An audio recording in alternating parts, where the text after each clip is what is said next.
दर्शकगण, श्रोतागण, भाई और बहनों, मातृशक्ति को नमन।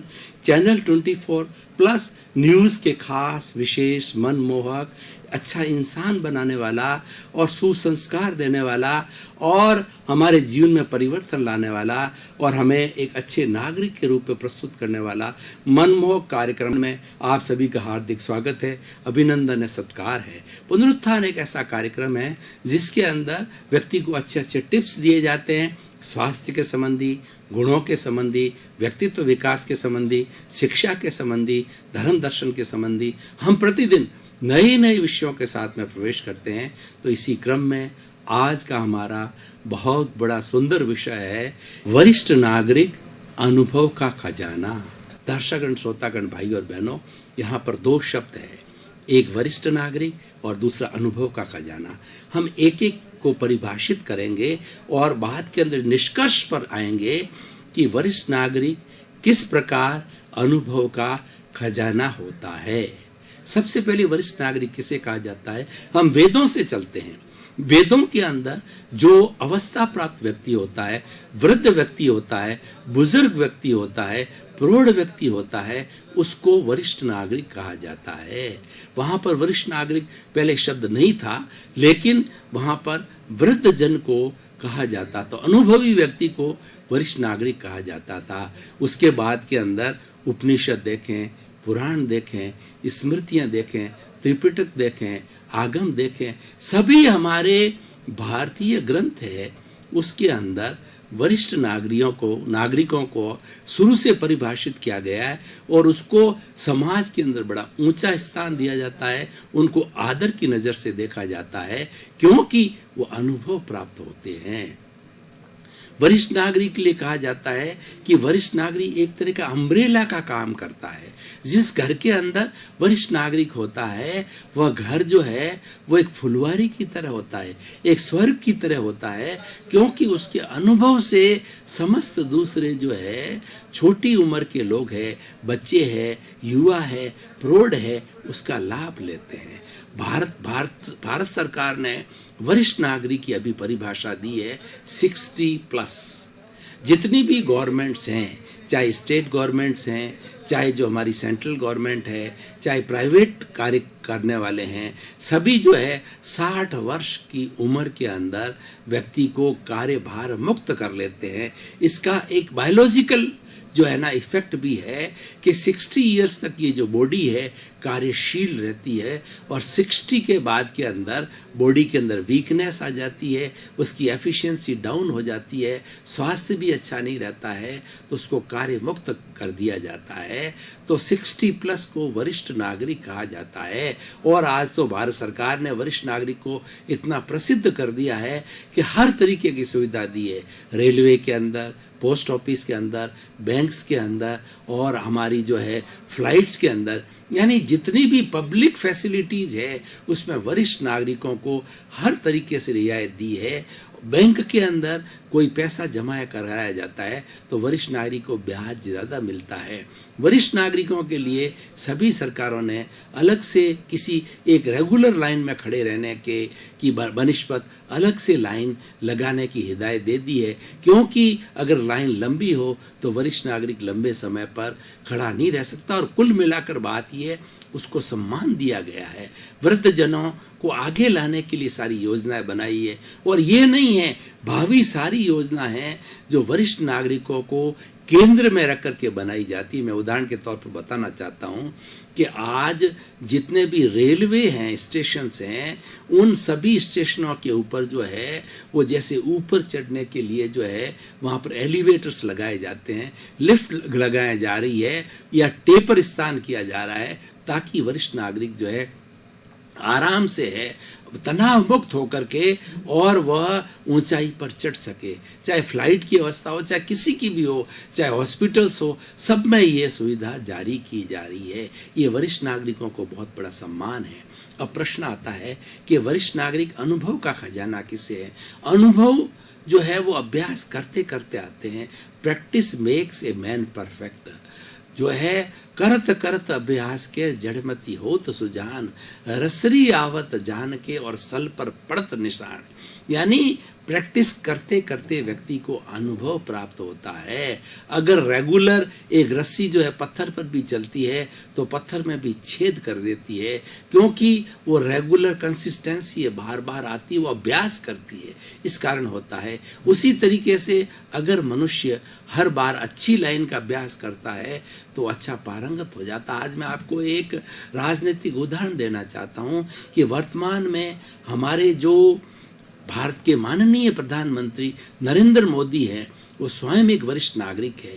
उनका विज़न, उनका बोलने का तरीका, उनका जीने का ढंग, उनकी सोच और उनकी क्रियान्विति और उनका जो है कंट्रोल, अपनी कैबिनेट के ऊपर कंट्रोल, सरकारों पर कंट्रोल, और वो अपनी बात के इतने धनी हैं, वो धुन के इतने पक्के हैं कि वो जो कोई भी बात मन में सोच लेते हैं उसको करके रहते हैं। इसी कारण जो है, उनके अनुभव के कारण जो है, आज भारत एक व्यक्ति के अनुभव के कारण विश्व के 200 कंट्रीज के अंदर नरेंद्र भाई मोदी के अनुभव के कारण जो है, और उनके व्यवहार शैली के कारण में, और उन्होंने जो परिवर्तन लाए थे बड़े देश में, क्योंकि भारतवर्ष पूरे विश्व की जनसंख्या का 20% भाग है, यानी 1/5 पूरे विश्व के 210 कंट्रीज का जो है अकेला 1/5 भाग है, वो इंडिया है, और सबसे बड़ा डेमोक्रेटिक कंट्री है। उसके बाद में भी इंडिया अहिंसा प्रधान देश है, अहिंसा धर्म गुरु देश है, अहिंसा सोने की चिड़िया है। यहाँ हर देश के लोग, पुराना आप हजारों साल का इतिहास उठा करके देखिए कि दूसरे देश के लोग यहाँ बिजनेस करने के लिए आए, या शिक्षा ग्रहण करने के लिए आए, संस्कृति का अध्ययन करने के लिए आए, तो क्योंकि ये एक ऐसी धर्म देश है, यहाँ पर अच्छे संस्कार मिलते हैं, अच्छी बातें मिलती है, क्योंकि हम अहिंसावादी है। हम दूसरे पर कभी आक्रमण नहीं करते।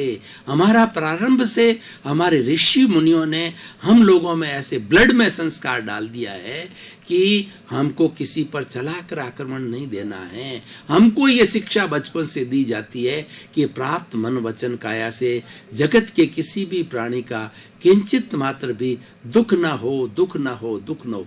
ये भारत की संस्कृति है। हम तो, हमारे विचारों के अंदर ऐसा चिंतन है कि हम किसी को दुख न दें। तो ये बातें कहाँ से आती है? ये बातें अनुभव से आती है, ये बातें वरिष्ठ नागरिकों से आती है। वरिष्ठ नागरिक अपने जीवन के अंदर अच्छा बुरा समय देखते हैं, और उन सारे चीज़ों का संग्रह उनकी बुद्धि के अंदर हो जाता है, और उस संग्रह का फायदा जो है बच्चों को मिलता है, युवाओं को मिलता है।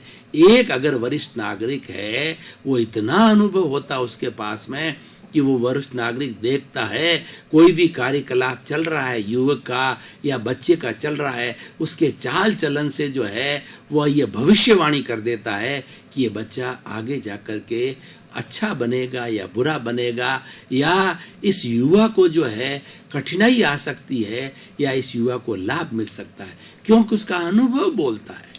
अनुभव बड़ी चीज होते हैं। हमारी भारतीय संस्कृति जो है वो पुरुषार्थ प्रधान संस्कृति है। पुरुषार्थ चतुष्टय की यहाँ बात की जाती है, काम, अर्थ, धर्म और मोक्ष। हमारा साध्य मोक्ष का है, मुक्ति का है। तो ये जो है कैसे प्राप्त किया जाता है? ये अनुभव से प्राप्त किया जाता है। केवल ज्ञान होता है जिसको कि परफेक्ट ट्रुथ होता है, उस वो अनुभव से प्राप्त हो जाता है। इसीलिए अनुभव जन्य जो बात कही जाती है वो बात बहुत महत्वपूर्ण होती है। ये अनुभव खाली पुस्तकों के अध्ययन से नहीं आता है, ये खाली टीवी से नहीं आता है या कोई दूसरे माध्यम से नहीं आता है। ये अनुभव जो है हमें बार बार कार्य करके अच्छे बुरे का विवेक करने से अनुभव आता है, और वो धीरे धीरे हमारी प्रज्ञा के अंदर, हमारी बुद्धि में जाकर के संग्रहित हो जाता है। और वो धीरे धीरे जब वरिष्ठ नागरिक बनता है तो वो खजाना आता है। खजाना किसे कहा जाता है? स्टोर को, वेयर हाउस को कहा जाता है, जहाँ पर बहुत सी चीज़ें एकत्रित हो जाती है, वो खजाना होता है। इस तरीके से एक अनुभव लिया, दूसरा लिया, तीसरा लिया, और जीवन भर 60 वर्ष तक जो है अनुभव लेते लेते जो है वह उस खजाने के अंदर एकत्रित किया जाता है, तो वो तुरंत ही जो है वह उसका लाभ दूसरे को मिल जाता है। इसलिए भाई और बहनों, दर्शकगण, श्रोतागण, आज का विषय ऐसा है कि हमें बुजुर्गों के पास में बैठना चाहिए, हमें वरिष्ठ नागरिकों की संगत करनी चाहिए। पहले एक युग था कि बुजुर्ग लोग जो के पास में जाकर के छोटे प्रणाम किया करते थे और पास में बैठ करके शिक्षा लेते थे। उनको चला के कहा जाता था कि आप हमें कुछ अच्छा पाथेय दें, अच्छे गुण दें, अच्छी शिक्षा दें, ताकि कि हम भी जो है आगे जाकर के समाज का कल्याण कर सकें, अच्छे नागरिक बन सकें। अब देखिए कि वरिष्ठ नागरिक अनुभव का खजाना है, लेकिन वो वरिष्ठ नागरिक का जो है समाज के प्रति क्या उत्तरदायित्व है, या समाज का वरिष्ठ नागरिक के प्रति क्या उत्तरदायित्व है, इसको समझना बहुत ज़रूरी है, क्योंकि ये इस विषय की प्रासंगिकता को बताएगा, इस विषय की रिलीवेंस को बताएगा कि ये विषय जो है आज के युग के अंदर किस तरीके से सारगर्भित है और उपयोगी है। क्योंकि जब तक हम निष्कर्ष नहीं निकालते हैं, उसकी रिलेवेंस को नहीं देखते हैं, उसकी उपयोगिता को नहीं देखते हैं, तो कोई भी वस्तु, कोई भी विषय या कोई भी विचार है वह सार्थक नहीं होता है। तो आज का जो विषय है कि वरिष्ठ नागरिक अनुभव का खजाना, इसको हम जब तक निष्कर्ष की तराजू पर नहीं तोलेंगे, इसकी उपयोगिता की तराजू पर नहीं तोलेंगे, तब तक हमें क्या लाभ होने वाला है, समाज को क्या लाभ होगा। हमें तो ऐसा कार्य करना चाहिए जिससे व्यक्ति को लाभ हो, समाज को लाभ हो और सुसंस्कारों का बीजारोपण हो। ऐसा कार्य जो है वो किया जाना चाहिए। तो समाज का दायित्व ये होता है कि वरिष्ठ नागरिकों को सम्मान दे। घर के अंदर माता पिता को सम्मान दिया जाना चाहिए, क्योंकि वो सम्मान के योग्य है, वो अनुभव के खजाने हैं, वो एक अम्ब्रेला है, वह एक क्या कहना चाहिए कि संसार का तीर्थ है। माता पिता संस्कार के बहुत बड़े तीर्थ है। मैं एक उदाहरण के द्वारा आपको बताना चाहता हूँ भाई और बहनों कि शिव और पार्वती जो है वो हमारी भारतीय संस्कृति के अंदर देव जो है पूजनीय देव है। इनके 2 पुत्र थे, एक तो गणेश जी थे जिसकी कि हमेशा श्री गणेशाय नमः कोई भी मांगलिक कार्य होता है उसमें पूजा की जाती है, और एक उनका पुत्र कार्तिकेय था। तो गणेश जी शरीर के अंदर भारी थे, कार्तिकेय पतला था, और कार्तिकेय का जो वाहन था वो गरुड़ था, जो कि एक जो है वो वायुयान की रफ्तार से उड़ने वाला था। और गणेश जी भारी भी थे और उनका वाहन जो है मूषक, चूहा था। अब जो है शिवजी ने परीक्षा ली कि मेरे दोनों पुत्रों में से कौन सा पुत्र जो है वह बहुत ज़्यादा प्रतिभाशाली है। योगी तो दोनों थे, लेकिन दोनों की तुलनात्मक दृष्टि से प्रतिभाशाली कौन है। तो उन्होंने दोनों को आदेश दिया कि जो इस जगत की परिक्रमा करके जो पहले हमारे चरणों में आएगा, माता पिता के शिव और पार्वती के चरणों में आएगा, वो प्रतिभावान घोषित किया जाएगा, वह नंबर 1 घोषित किया जाएगा। एक प्रतियोगिता रखी, तो जो है वो कार्तिकेय अपने गरुड़ के साथ में जो है वो एरोप्लेन की तरह उड़ गए, क्योंकि जल्दी आना था। अब जो मूषक जिनका वाहन था और स्वयं भारी थे, तो उन्होंने एक अपना दिमाग लगाया। उन्होंने जो एक समर्पण की बात दिमाग में आई, उन्होंने शिव और पार्वती जहाँ विराजमान थे उनके 2 या 4 चक्कर लगा लिए। चक्कर लगा करके, क्योंकि वो दूरी सबसे छोटी दूरी थी, और उनके चरणों के अंदर हाजिर हो गए, और कार्तिकेय बाद में आया। तो ये इसके पीछे आशय क्या है, उन्होंने सिद्ध कर दिया कि जो माता पिता है वो संसार के सबसे बड़े तीर्थ है। अगर हम इनकी रोज परिक्रमा करें, यानी हम उनकी सेवा करें, तो सारे तीर्थ ऑटोमेटिक हो जाते हैं। तो इसी कारण से शिवजी ने जो है यह वरदान दिया गणेश जी को, जब कोई भी सृष्टि के अंदर मांगलिक कार्य होगा तो सबसे पहले तुम्हारी पूजा की जाएगी। ओम गणेशाय नमः लिखा जाएगा। गणेश जी की पूजा सबसे पहले होती है। इसलिए भाई और बहनों, कितना बड़ा वरदान मिला। ये वरदान क्यों मिला? क्योंकि वरिष्ठ नागरिक शिव और पार्वती वरिष्ठ नागरिक थे और वो अनुभव के खजाने थे, और उनकी बात को जो है वो ग्रहण किया। जो इन्होंने, जो गणेश जी ने ग्रहण किया, तब जाकर के उनको वरदान मिला। इसीलिए हमारे इस संसार में जो भी वरिष्ठ नागरिक हैं, चाहे माता पिता है, चाहे बड़े भाई है, चाहे कोई भी जाति का है, लिंग का है, कोई स्थान का है, वो कैसा भी है, वो स्वस्थ है अस्वस्थ है, वह पूजनीय है। ये आज का निष्कर्ष है इस विषय का कि वरिष्ठ नागरिकों को वो पूजनीय हैं, उनकी पूजा की जानी चाहिए। और हमारी भारतीय संस्कृति है, प्रणाम की संस्कृति है। वरिष्ठ नागरिक को सबसे प्रणाम करके हमें उनसे शिक्षा लेनी चाहिए। प्रणाम के अंदर कितनी बड़ी ताकत, मैं उदाहरण के साथ में आपको बताना चाहता हूँ। एक रामायण का जो प्रसंग बताना चाह रहा हूँ कि रावण के अंतिम समय था। भगवान राम ने रावण को मुक्त करने के लिए बाणों से उसको बींध लिया था, लेकिन अभी तक उसके अंदर जो है जान बाकी थी। अब उसके छोटे भाई लक्ष्मण को शिक्षा देने के लिए भगवान राम ने कहा कि तुम, रावण का अंतिम समय है, तुम जाकर के, और वह इस विश्व का सबसे बड़ा प्रकांड पंडित है, वो वेदों का जानकार है, उनके पास में कई तरह की कलाएं, जो 16 कला कही जाती है, उन सब में पारंगत है, और विश्व का सबसे बड़ा विद्वान है वो रावण है। तुम उनके पास जाकर के सारी शिक्षाएं अंतिम समय ग्रहण कर लो। एक बार तो लक्ष्मण जी बड़े सक पकाए कि मेरे भैया, मुझे, वो हमारा शत्रु है, वो माँ सीता का हरण करके ले गया, और उसके लिए ये कह रहे हैं उससे शिक्षा लो। लेकिन फिर क्योंकि वो अपने बड़े भैया के प्रति बड़े समर्पित थे, तो बड़े आदर भाव के साथ में वो रावण के सिर की तरफ जाकर के खड़े हो गए और हाथ जोड़ करके खड़े हो गए और कहा कि मुझे आपके पास में जितना ज्ञान है वो ज्ञान मुझे प्रदान करें। तो रावण ने उनकी तरफ आंख उठा करके भी नहीं देखा, काफी ना बोले ना आंख उठाए, नहीं, वो उपेक्षा की। काफी देर खड़े होकर के, और जो है वो लक्ष्मण जी पुनः राम के पास आए और कहा कि मेरी तो उन्होंने एक बात भी नहीं सुनी, मेरी तरफ आंख उठा के भी नहीं देखा। तो उन्होंने कहा तुम खड़े कहाँ थे कि मैं उनके सिर की तरफ खड़ा हूँ। अब मैं कहता हूं तुम उसके पैरों की तरफ जाकर के खड़े हो जाओ, यानी तुम प्रणाम की मुद्रा में खड़े हो जाओ, तो तुम्हें ज्ञान मिलेगा। वो गए और वो रावण के पास पैरों की तरफ खड़े हुए। तो रावण ने कहा लक्ष्मण भैया, मेरे पास ज्ञान तो बहुत है, मुझे शिव जी का वरदान है, पर मेरा अहंकार के कारण ये दुर्दशा हुई है, तो मैं तुम्हें शिक्षा देना चाहता हूँ, सबसे बड़ी मुख्य शिक्षा देना चाहता हूँ कि जीवन में कभी भी अहंकार को मत लाना।